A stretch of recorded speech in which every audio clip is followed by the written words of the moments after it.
नमस्कार मित्रों, मैं राम मोहन उपाध्याय अपने YouTube चैनल वेदिका उपाध्याय में आपका हार्दिक स्वागत करता हूं। मित्रों, आज के इस वीडियो में हम लोग सामान्य अध्ययन के कुल 40 प्रश्नों का अध्ययन करेंगे जो आगामी परीक्षाओं के दृष्टि से काफ़ी महत्वपूर्ण है। हम लोगों को मालूम है कि जो आगे JIC की परीक्षा होनी है उसमें जो है सामान्य अध्ययन के कुल 40 प्रश्न पूछे जाएंगे और उसी परीक्षा को मैंने मुख्य रूप से आधार बनाया है। लेकिन ये प्रश्न जो है सभी परीक्षाओं में पूछे जा सकते हैं। ऐसा नहीं है कि JIC के सामान्य अध्ययन में मैंने इसको रख दिया है तो यहीं तक सीमित रहेगा।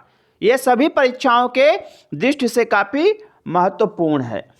तो आगे बढ़ने से पहले हमारा आपसे अनुरोध है कि आप वीडियो को देखने के पश्चात सब्सक्राइब, लाइक एवं शेयर अवश्य करें। साथ ही साथ अगर आपका चैनल या वीडियो से संबंधित कोई सुझाव हो तो उसे कमेंट बॉक्स में अवश्य दें। पहला प्रश्न है, time kids of the year पुरस्कार प्रदान किया गया। पहला विकल्प है गीतांजलि राव, दूसरा विकल्प है सौरव चटर्जी, तीसरा विकल्प है प्राची देशपांडे और चौथा विकल्प है अरविंदम घोष। तो हमारा सही आंसर है विकल्प ए, गीतांजलि राव। गीतांजलि राव जो है मुख्य रूप से अमेरिका की निवासी हैं और इन्होंने विज्ञान के क्षेत्र में काफ़ी वर्क किया है और अभी इनकी उम्र मात्र 15 वर्ष है और इन्होंने यंग साइंटिस्ट का पुरस्कार जो है जीता है। और इससे प्रभावित होकर इनके वैज्ञानिक कारनामों से प्रभावित होकर जो है टाइम पत्रिका ने जो है अपने कवर पेज पे जो है इन्हें स्थान दिया है और time kids of the year पुरस्कार से भी इनको सम्मानित किया है। तो हमारा सही आंसर है विकल्प ए, गीतांजलि राव। और इनकी उम्र कितनी है? 15 वर्ष है। किस क्षेत्र से हैं? वैज्ञानिक क्षेत्र से हैं उम्र। और कहाँ की निवासी हैं? अमेरिका की निवासी हैं। इसके बाद जो विकल्प बी है, सौरव चटर्जी। सौरव चटर्जी जो है एक गणितज्ञ हैं और इन जो है ये मुख्य रूप से आंकड़ों एवं जो है संभाव्यता जो प्रोबेबिलिटी होती है सिद्धांत में इनकी जो है रुचि है।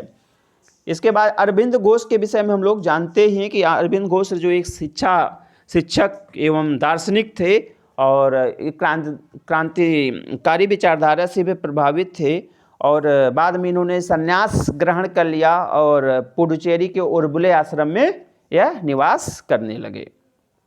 हमारा दूसरा प्रश्न है, अभी हाल में ही किस राज्य केंद्र शासित प्रदेश ने स्कूलों को नई स्कूल बैग नीति लागू करने का निर्देश दिया है? पहला विकल्प है केरल, दूसरा विकल्प है पुडुचेरी, तीसरा विकल्प है गुजरात और चौथा विकल्प है नई दिल्ली। तो हमारा सही आंसर है विकल्प डी, नई दिल्ली में जो है नई स्कूल बैग व्यवस्था लागू की गई है।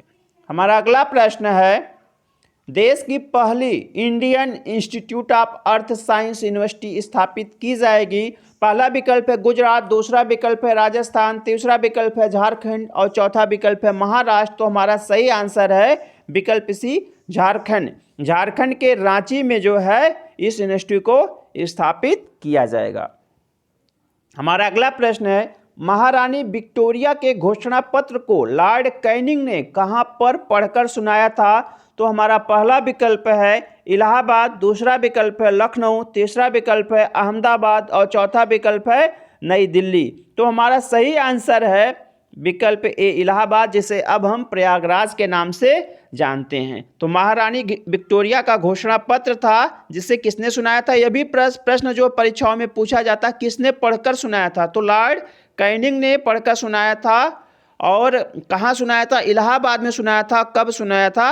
1858। तो 1858 का जो अधिनियम था, ठीक है, उसके तहत महारानी विक्टोरिया ने अपना घोषणा पत्र जो है लॉर्ड कैनिंग को प्रेषित किया था और उसमें मुख्य रूप से दो बड़े सुझाव आए थे।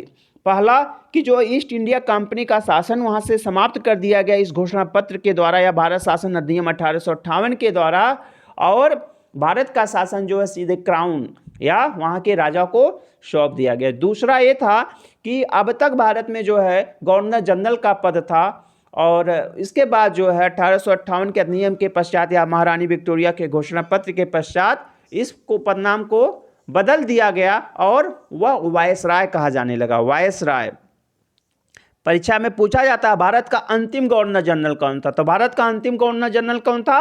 लॉर्ड कैनिंग था। भारत का प्रथम वायसराय कौन था? उस समय भी चूंकि कैनिंग ही था, इसलिए जो भारत का प्रथम वायसराय कौन हुआ? Lord Canning. एक प्रश्न आता है कि बंगाल का प्रथम गवर्नर कौन था? तो बंगाल का प्रथम गवर्नर जो है लॉर्ड क्लाइव था। और बंगाल का प्रथम गवर्नर जनरल कौन था? तो बंगाल का प्रथम governor general Lord Warren Hastings था, जो 1773 का रेगुलेटिंग एक्ट था उसके तहत जो है इसको जो है बंगाल का गवर्नर जनरल बनाया गया था। फिर आता है प्रश्न कि भारत का गवर्नर जनरल कौन था? भारत का प्रथम गवर्नर जनरल कौन था? तो भारत का प्रथम governor general Lord William Bentinck था। लॉर्ड विलियम बेंटिक था। इसको जो है आगे हम जब इतिहास की क्लास लेंगे तो उसमें हम आपको विस्तार पूर्वक बताएंगे। तो हमारा जो प्रश्न था इसमें जो है लॉर्ड कैनिंग ने इलाहाबाद में महारानी विक्टोरिया के घोषणा पत्र को पढ़कर सुनाया था। इसके बाद हमारा अगला प्रश्न है, निम्नलिखित कथनों पर विचार कीजिए। पहला विकल्प है, पहला कथन है 1857 का विद्रोह उत्तर प्रदेश से प्रारंभ हुआ। यह बिल्कुल सही है कि जो 1857 का विद्रोह हुआ था वह मेरठ से प्रारंभ हुआ था। मेरठ कहाँ पे है? उत्तर प्रदेश में। कब हुआ था? 10 मई 1857 को यह विद्रोह प्रारंभ हुआ था। हमारा अगला कथन है, विद्रोह के समय ब्रिटेन का प्रधानमंत्री पाल्मेस्टन था। यह कथन भी सही है। यह परीक्षाओं में पूछा जाता है कि 1857 के विद्रोह के समय जो है वहाँ ब्रिटेन का प्रधानमंत्री कौन था? तो पाल्मेस्टन था। और तीसरा है, सामाजिक, आर्थिक, राजनीतिक, सांस्कृतिक आदि विद्रोह के मुख्य कारण थे। यह कथन भी सही है। इस प्रकार से हमारे तीनों कथन सही हैं। तो पहला विकल्प ही सही है, कथन 1, 2, 3 सही है। हमारा अगला प्रश्न है, पासक्स सैन्य अभ्यास का आयोजन होता है। पहला विकल्प है भारत एवं रूसी नौसेना के मध्य। दूसरा विकल्प है भारत और रूसी वायुसेना के मध्य। तीसरा विकल्प है भारत और अमेरिका के मध्य। और चौथा विकल्प है भारत और ब्रिटेन के मध्य। तो हमारा सही आंसर है विकल्प ए, भारत और रूसी नौसेना के मध्य जो है पैसेक्स सैन्य अभ्यास होता है। इसे जो है पैसेज सैन्य अभ्यास के नाम से जानते हैं। पैसेज परीक्षा में पूछा जाता है। 4 से 5 दिसंबर के मध्य जो है इसका आयोजन कहाँ किया गया? पूर्वी हिंद महासागर में। पूर्वी हिंद महासागर में इसका आयोजन किया गया। परीक्षा के दृष्टि से काफ़ी महत्वपूर्ण है। हमारा अगला प्रश्न है, संविधान की कुंजी कहा जाता है। पहला विकल्प है नीति निर्देशक तत्वों को। दूसरा विकल्प है प्रस्तावना को। तीसरा विकल्प है अनुच्छेद 32 को। और चौथा विकल्प है इनमें से कोई नहीं। तो हमारा सही आंसर है विकल्प बी, प्रस्तावना को जो है संविधान की कुंजी कहा जाता है। लेकिन एक प्रश्न आता है कि डॉक्टर भीमराव अंबेडकर ने किसे संविधान की कुंजी कहा? तो डॉक्टर भीमराव अंबेडकर अगर नाम जुड़ जाता है तो अनुच्छेद 32 हो जाएगा। और सामान्य प्रश्न है कि संविधान की प्रस्तावना किसे कहा जाता है? तो वह हो जाएगा संविधान की कुंजी किसे कहा जाता है? तो वह हो जाएगा आपका प्रस्तावना। हमारा अगला प्रश्न, इसमें एक विकल्प और, नीति निर्देशक तत्व। नीति निर्देशक तत्व जो हमारे संविधान में अनुच्छेद 36 से 51 तक जो हैं वर्णित हैं और कल्याणकारी राज्य की अवधारणा से संबंधित हैं और आयरलैंड के संविधान से लिए गए हैं। आयरलैंड के संविधान से लिए गए हैं। यह प्रश्न जो है परीक्षा में पूछा जाता है। इसके बाद हमारा अगला प्रश्न है, किनको सीटी स्कैन के आविष्कार के लिए संयुक्त रूप से नोबेल पुरस्कार प्रदान किया गया? पहला विकल्प है लाइनेक। दूसरा विकल्प है गॉडफ्रे हार्ट्सफील्ड एवं एलन कार्मेक। तीसरा विकल्प है उपर्युक्त दोनों। और चौथा विकल्प है इनमें से कोई नहीं। तो हमारा सही आंसर है विकल्प बी, गॉडफ्रे हार्ट्सफील्ड एवं एलन कार्मेक को जो है यह पुरस्कार संयुक्त रूप से दिया गया था। किसके लिए? सीटी स्कैन के आविष्कार के लिए दिया गया था। पहला विकल्प है लाइनेक। तो लाइनेक एक होता है स्टेथोस्कोप, जिसे हम आला के नाम से जानते हैं। डॉक्टर जो आला का प्रयोग करते हैं वह यही होता है, स्टेथोस्कोप होता है। लाइनेक ने उसकी खोज की थी। हम लोग कभी कभी कंफ्यूज हो जाते हैं कि इसको लगा लेते हैं बीपी मापने की मशीन। तो बीपी मापने की मशीन जो होती है स्फिग्नो मैनोमीटर होता है। स्फिग्नो मैनोमीटर होता है बीपी मापने की जो मशीन होती है। हमारा अगला प्रश्न है, निम्नलिखित में कौन सा सुमेलित नहीं है? पहला विकल्प है आर्सेनिक ट्यूमर का पता लगाने में यह जो है सही है। दूसरा विकल्प है सोडियम 24 रक्त के थक्के का पता लगाने में यह जो है कथन सही है। तीसरा है कोबाल्ट 60 कैंसर के उपचार में, यह भी सही है। और चौथा है तो हमें पूछ रहे सुमेलित नहीं है, तो हमारा जो है विकल्प डी सुमेलित नहीं है, हमारा सही आंसर ये होगा। फास्फोरस 32 का प्रयोग जो ट्यूमर के उपचार में नहीं किया जाता है, बल्कि रक्त संबंधी विकारों में जो है फास्फोरस 32 का प्रयोग किया जाता है, और मुख्य रूप से ल्यूकीमिया जो बीमारी है उसके इलाज में फास्फोरस 32 का प्रयोग किया जाता है। हमारा अगला विकल्प है एलिजा जांच है। पहला विकल्प टीबी के उपचार में, दूसरा विकल्प कैंसर के उपचार में, तीसरा विकल्प एड्स के उपचार में, चौथा विकल्प मस्तिष्क के उपचार में। तो हमारा सही आंसर है जो है विकल्प सी, एड्स के उपचार में जो है एलिजा जांच की जाती है। हमारा अगला प्रश्न है मिकास क्या है। मिकास है पहला विकल्प बाईपास सर्जरी की नई विधि, दूसरा विकल्प कैंसर के उपचार की विधि, तीसरा विकल्प आनुवांशिक रोगों के इलाज की विधि, चौथा विकल्प मधुमेह के इलाज की विधि। तो हमारा सही आंसर है विकल्प ए, बाईपास सर्जरी की नई विधि है क्या, मिकास। इसमें क्या होता है वो भी उसी तरीके से किया जाता है, लेकिन इसमें जटिलता कम होती है और समय कम लगता है। जैसे सामान्य रूप से जो है बाईपास सर्जरी में कुल 6 घंटे का समय लगता है, और यह जो है 2 घंटे में मिकास के माध्यम से सर्जरी हो जाती है, और इसमें जटिलता कम है, मतलब जो है इसमें बहुत कष्ट मरीज को नहीं होता है, और अतिशीघ्र ही हो जो उसमें ठीक हो जाता है। इसके बाद हमारा अगला प्रश्न है SRI विधि संबंधित है। पहला विकल्प है गेहूं से, दूसरा विकल्प है कपास से, तीसरा विकल्प है सरसों से, और चौथा विकल्प है धान से। तो हमारा सही आंसर है विकल्प डी, धान से। जो हमारा SRI मेथड है, श्री मेथड जिसको हम कहते हैं हिंदी में, यह धान से संबंधित है, और यह धान की बुआई से संबंधित है, और इसका पहलू प्रयोग जो बिहार के आसपास ज़्यादा होता है। इसके बाद हमारा अगला प्रश्न है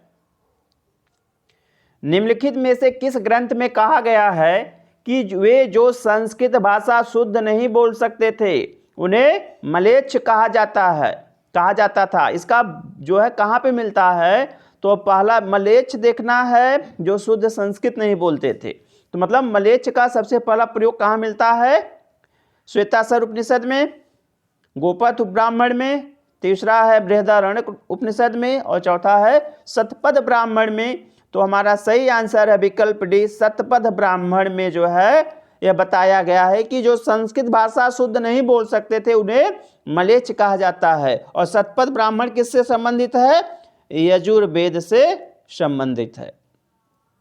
इसके बाद हमारा अगला प्रश्न है किसने दिल्ली को विश्व के उत्कृष्टतम शहरों में से एक के रूप में बताया है। पहला विकल्प है इब्न बतूता, दूसरा विकल्प है अल बर्नी, तीसरा विकल्प है फरिश्ता, और चौथा विकल्प है अबुल फजल। तो हमारा सही आंसर है विकल्प ए, इब्न बतूता। इब्न बतूता जो है उसने जब वह जो है भारत की यात्रा पर आया था, तुगलक वंशी शासक था मुहम्मद बिन तुगलक के समय में वह दिल्ली आया था, और उसने रेहला नामक एक ग्रंथ की रचना की है। रेहला नामक ग्रंथ की रचना की है जिसमें उसने भारत विषयक विवरण दिया है। यह प्रश्न भी आता है कि रेहला का लेखक कौन है, या इब्न बतूता किसके शासनकाल में आया था, या इब्न बतूता कहाँ का रहने वाला था। तो इब्न बतूता जो है दक्षिण अफ्रीका का रहने वाला था, और एक देश है मोरक्को, वह मुख्य रूप से मोरक्को का रहने वाला था। तो हमारा अगला प्रश्न है कौन सी नदी ऑस्ट्रेलिया में नहीं बहती है। पहला विकल्प है हंटर रिवर, यह बहती है। दूसरा विकल्प फ्लिंडर्स रिवर, यह भी बहती है। तीसरा विकल्प है ऑरेंज रिवर, यह जो है ऑस्ट्रेलिया में नहीं बहती है, बल्कि यह दक्षिण अफ्रीका में बहती है।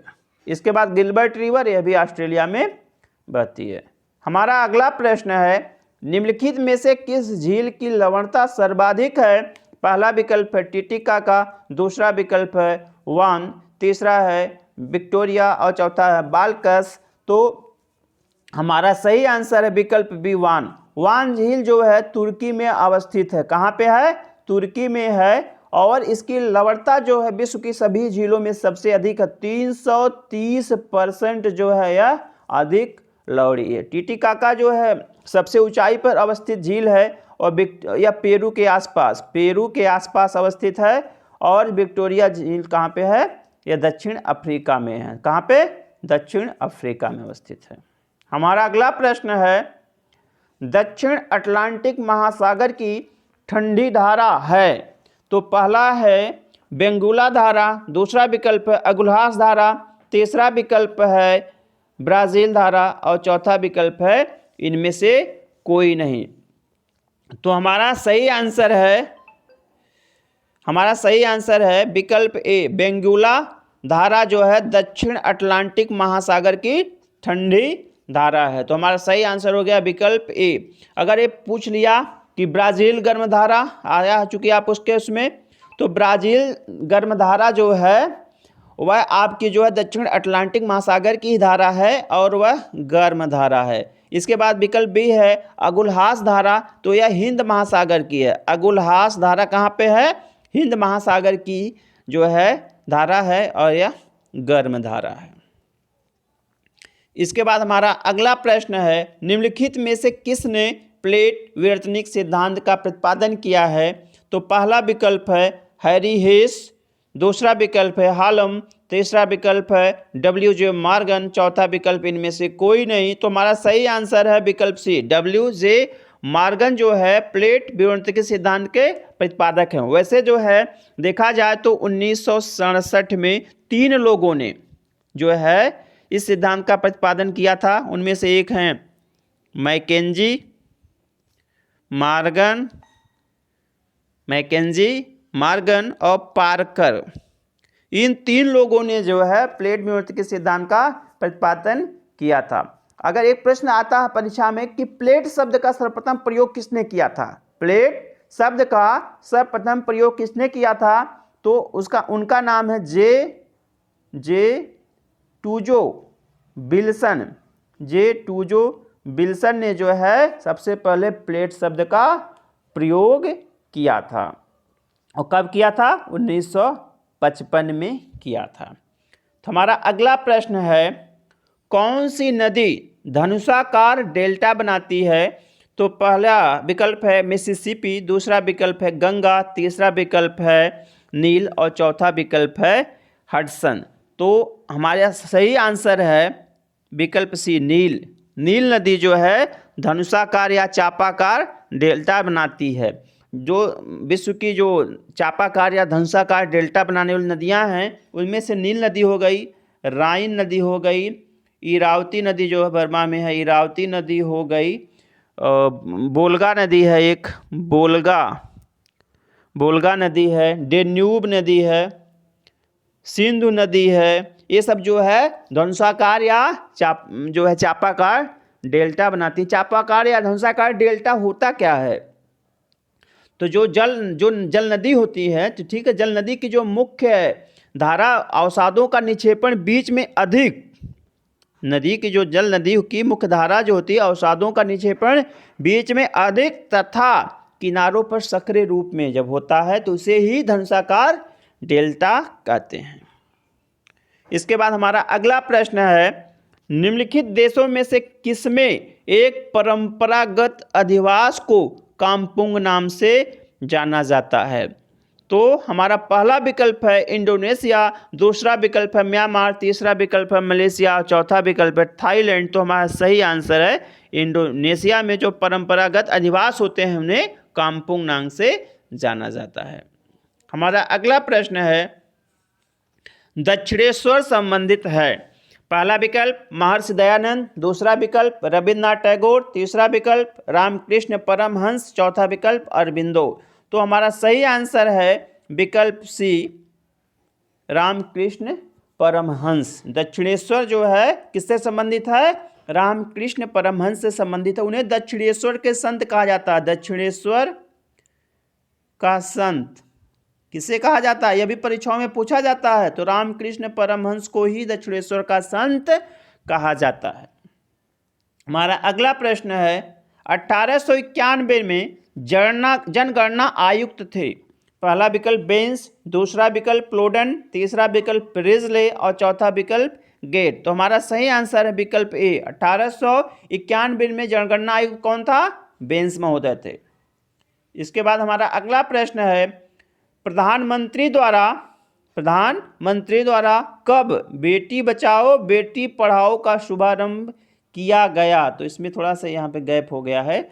शुभारंभ किया गया, पहला विकल्प 22 जनवरी 2015, दूसरा विकल्प 25 सितंबर 2014, तीसरा विकल्प 2 अक्टूबर 2014 और चौथा विकल्प 16 जुलाई 2015। तो हमारा सही आंसर है विकल्प ए। 22 जनवरी 2015 को बेटी बचाओ बेटी पढ़ाओ का शुभारंभ किया गया। हमारा अगला प्रश्न है राष्ट्रीय ग्रामीण स्वास्थ्य मिशन कब प्रारंभ हुआ? पहला विकल्प मार्च 2014, दूसरा विकल्प अप्रैल 2005, तीसरा विकल्प दिसंबर 2006 और चौथा विकल्प फरवरी 2007। तो हमारा सही आंसर है विकल्प बी। अप्रैल 2005 में जो है राष्ट्रीय ग्रामीण स्वास्थ्य मिशन का शुभारंभ हुआ। हमारा अगला प्रश्न है शिशु मृत्यु दर में शिशु की अधिकतम आयु है। पहला विकल्प है 1 माह, दूसरा विकल्प है 6 माह, तीसरा विकल्प है 12 माह और चौथा विकल्प है 60 माह। तो हमारा सही आंसर है विकल्प सी 12 माह, मतलब 1 साल।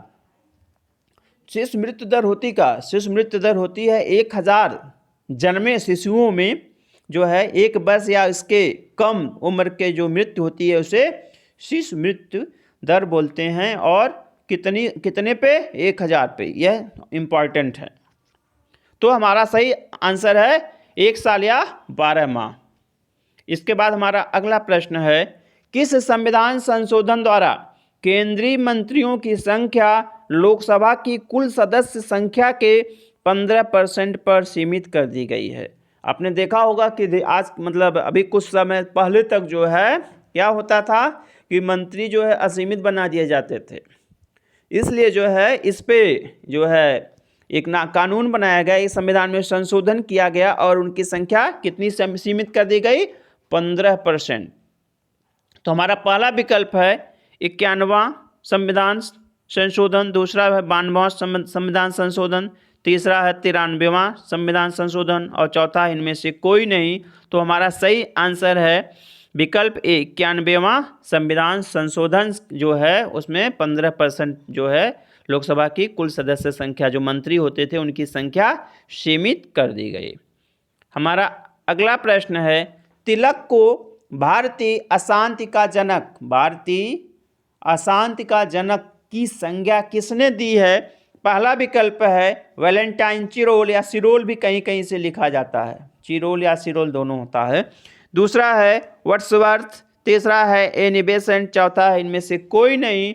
तो हमारा सही आंसर है कि वैलेंटाइन चिरोल ने जो है 1908 में तिलक को भारतीय अशांति का जनक कहा है, जिससे जो तिलक काफ़ी रुष्ट हो गए थे और उन्होंने जो है इनके ऊपर मानहानि का मुकदमा कर दिया था और इसका मुकदमा वह लंदन लड़ने के लिए जाते थे। अभी प्रश्न पूछा जाता है।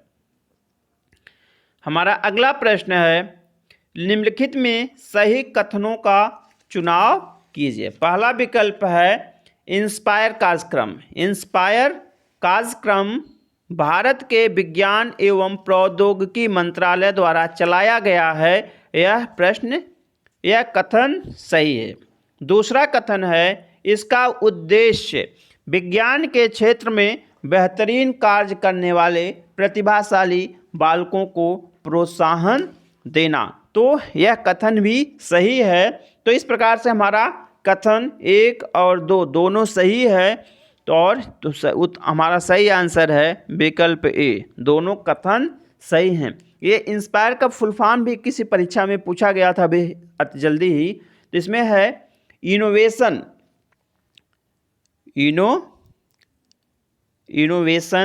इन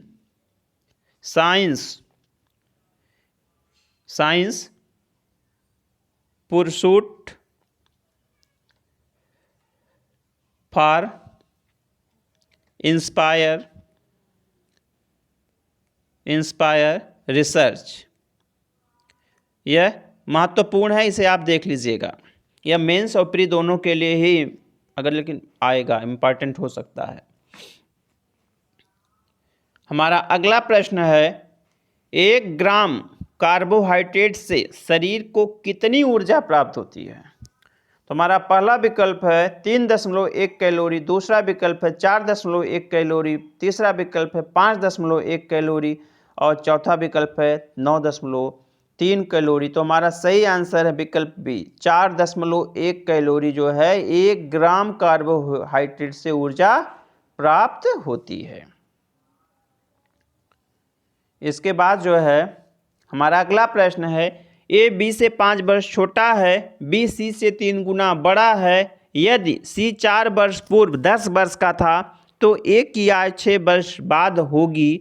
पहला विकल्प है 35 वर्ष, दूसरा विकल्प है 38 वर्ष, तीसरा विकल्प है 43 वर्ष और चौथा विकल्प है 45 वर्ष। तो हमारा सही आंसर होगा विकल्प सी, 43 वर्ष। हमारा अगला प्रश्न है, यदि किसी संख्या का 3/8 तथा 2/7 का योग 370 है तो यह संख्या होगी। तो पहला विकल्प है 520, दूसरा विकल्प है 540, तीसरा विकल्प है 500 और चौथा विकल्प है 560। तो हमारा सही आंसर है विकल्प डी, 560।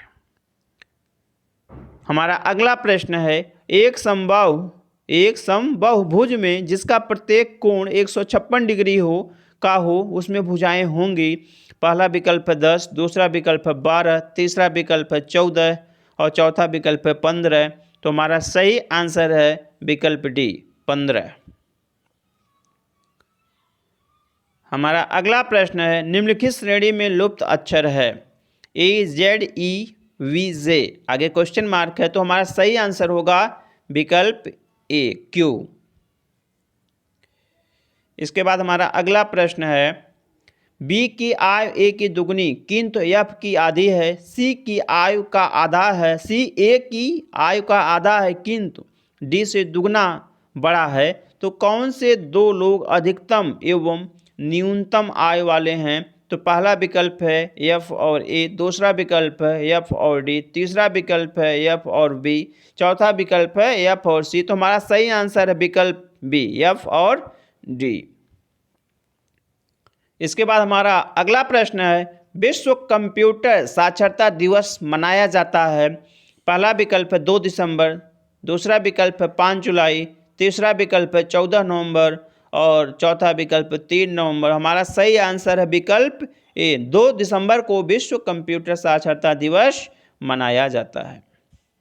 हमारा अगला प्रश्न है, किस सिद्धांत पर जेट, मित्र जो है जेर हो गया, जेट, किस सिद्धांत पर जेट इंजन कार्य करता है? तो पहला विकल्प है रैखिक संवेग संरक्षण सिद्धांत, दूसरा है कोणीय संवेग संरक्षण सिद्धांत, तीसरा विकल्प है ऊर्जा संरक्षण सिद्धांत और चौथा विकल्प है द्रव्यमान संरक्षण सिद्धांत। तो हमारा सही आंसर है विकल्प ए, रैखिक संवेग संरक्षण सिद्धांत। इसके बाद जो है हमारा अगला प्रश्न है, EPA का पूर्ण रूप क्या है? EPA का पूर्ण रूप है इन्वायरमेंटल, पहला विकल्प है इन्वायरमेंटल पॉल्यूशन एजेंसी, दूसरा विकल्प है इन्वायरमेंटल प्रोहिबिशन एजेंसी, तीसरा विकल्प है इन्वायरमेंटल प्रोटेक्शन एजेंसी और चौथा विकल्प है उपर्युक्त में से कोई नहीं। तो हमारा सही आंसर है विकल्प सी, इन्वायरमेंटल प्रोटेक्शन एजेंसी। ये जो है इसकी स्थापना जो है 1970